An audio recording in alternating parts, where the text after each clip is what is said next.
नमस्कार. श्रद्धा मोठी की कायदा, परंपरा की समानता? अहो, हे असे प्रश्न आहेत ना, जे आज अख्ख्या भारताला पडलेत.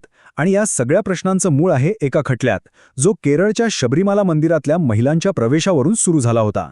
पण आता हा खटला फक्त एका मंदिरापुरता उरलेला नाही, तर तो आपल्या देशाच्या भविष्याची दिशा ठरवू शकतो. चला तर मग हे सगळं प्रकरण नेमकं काय आहे ते मुळापासून समजून घेऊया. आपण 5 महत्त्वाच्या टप्प्यांमधून हा सगळा प्रवास बघणार आहोत. म्हणजे मंदिराच्या दंतकथेपासून ते सुप्रीम कोर्टाच्या निकालापर्यंत आणि त्यामुळे देशात जे वादळ उठलंय तिथपर्यंत. सध्या खरं तर अख्ख्या देशाचं लक्ष लागलंय ते सुप्रीम कोर्टाकडे. का?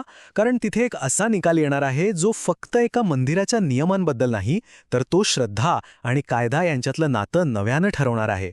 आणि हे प्रकरण किती गंभीर आहे याचा अंदाज तुम्हाला फक्त एका गोष्टीवरून येईल. या केससाठी 1-2 नाही तर तब्बल 9 न्यायाधीशांचा एक स्पेशल घटनापीठ बनवण्यात आलंय. विचार करा, म्हणजे याचं राष्ट्रीय महत्त्व किती मोठं असेल हे आपल्या लक्षात येतं. बरं, पण हा सगळा वाद सुरू तरी कुठून झाला? म्हणजे या मंदिराच्या परंपरा इतक्या वेगळ्या का आहेत? हे समजून घेण्यासाठी आपल्याला जरा इतिहासात त्या दंतकथांमध्ये डोकावून बघावं लागेल. जरा विचार करा, केरळचं घनदाट जंगल, पेरियार व्याघ्र प्रकल्पाचा अगदी मधोमध असलेला भाग, आणि तिथे वसलेलं आहे हे शबरीमाला मंदिर, भगवान अय्यप्पांचं स्थान. इथे दरवर्षी लाखो करोडो भाविक येतात, पण त्याआधी त्यांना तब्बल 41 दिवसांचं एक कठीण व्रत करावं लागतं. हे व्रत म्हणजे संयम आणि श्रद्धेची एक मोठी परीक्षाच असते. आणि या सगळ्या परंपरेच्या मुळाशी आहे एकच संकल्पना: नैष्ठिक ब्रह्मचारी. आता याचा अर्थ काय? तर शाश्वत ब्रह्मचारी. मान्यतेनुसार भगवान अय्यप्पा हे याच अवस्थेत आहेत. आणि याच श्रद्धेमुळे या मंदिराचे काही नियम इतरांपेक्षा खूप वेगळे आहेत. आणि याच श्रद्धेमुळे कित्येक शतकांपासून इथे एक परंपरा पाळली जाते. ती म्हणजे 10 ते 50 वयोगटातल्या महिलांना, म्हणजे ज्या वयात मासिक पाळी येते त्या महिलांना मंदिरात प्रवेश नाहीये. भक्तांचं म्हणणं असं आहे की हा भगवान अय्यप्पांच्या ब्रह्मचर्य व्रताचा सन्मान आहे. आणि बरोबर इथेच सुरू होतो तो खरा संघर्ष. म्हणजे एका बाजूला आहे शतकांची परंपरा आणि दुसऱ्या बाजूला आहे आपलं भारतीय संविधान. ही थेट टक्कर आहे 2 मूलभूत अधिकारांमध्ये. या कायदेशीर लढाईची सुरुवात झाली, गंमत म्हणजे, एका फोटोमुळे 1990 साली. मग 2006 मध्ये यंग लॉयर्स असोसिएशनने थेट सुप्रीम कोर्टात याचिका दाखल केली.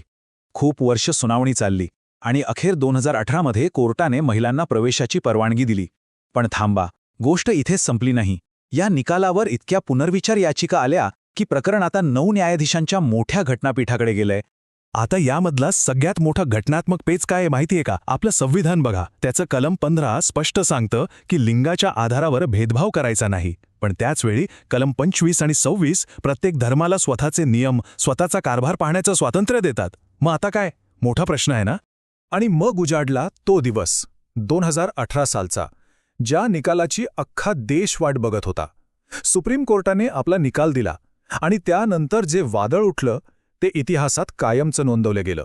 कोर्टाने 4-1 अशा बहुमताने निर्णय दिला आणि तो निकाल एकदम स्पष्ट होता. कोर्टाने सांगितलं, परंपरेच्या नावाखाली तुम्ही कोणाच्या घटनात्मक अधिकारांचं उल्लंघन करू शकत नाही. मासिक पाळीच्या आधारावर महिलांना प्रवेश नाकारणं हे पूर्णपणे घटनाबाह्य आहे असं कोर्टाने जाहीर केलं. पण थांबा, या निकालात एक महत्त्वाचा ट्विस्ट होता. या घटनापीठावरचा एकमेव महिला न्यायाधीश जस्टिस इंदू मल्होत्रा यांनी या निकालाला विरोध केला. त्यांचं मत वेगळं होतं. त्या म्हणाल्या की लोकांच्या ज्या खोलवर रुजलेल्या धार्मिक श्रद्धा आहेत त्यात कोर्टाने हस्तक्षेप करणं योग्य नाही. असं केलं तर ते धार्मिक स्वातंत्र्यासाठीच धोकादायक ठरू शकतं. कोर्टाचा निकाल तर आला, पण तिकडे केरळमध्ये अक्षरशः वणवा पेटला. रस्त्यावर प्रचंड मोठी आंदोलनं झाली, अनेक ठिकाणी हिंसक घटना घडल्या आणि तब्बल 3000पेक्षा जास्त लोकांना अटक करावी लागली. म्हणजे श्रद्धेच्या नावावर समाज पूर्णपणे विभागला गेला होता. आणि ह्याच तणावपूर्ण वातावरणात जानेवारी 2019 मध्ये एक ऐतिहासिक घटना घडली. 2 महिला कार्यकर्त्यांनी पोलीस संरक्षणात मंदिरात प्रवेश केला. पण त्यानंतर काय झालं तर मंदिर प्रशासनाने शुद्धीकरण विधी केले. ह्याने तर प्रकरण आणखीच चिघळलं. पण ही गोष्ट फक्त शबरीमालापुरती मर्यादित राहिली नाही. या प्रकरणावर ज्या पुनर्विचार याचिका आल्या त्यामुळे सुप्रीम कोर्टाने या प्रकरणाची व्याप्ती खूपच वाढवली. इतकी की आता हा खटला फक्त एका मंदिराचा राहिलेला नाहीये. म्हणजे बघा, आता हे प्रकरण फक्त शबरीमालाचं नाही, सुप्रीम कोर्टाचं ते 9 न्यायाधीशांचं घटनापीठ आता एकाच वेळी 5 मोठ्या प्रकरणांवर सुनावणी करतंय.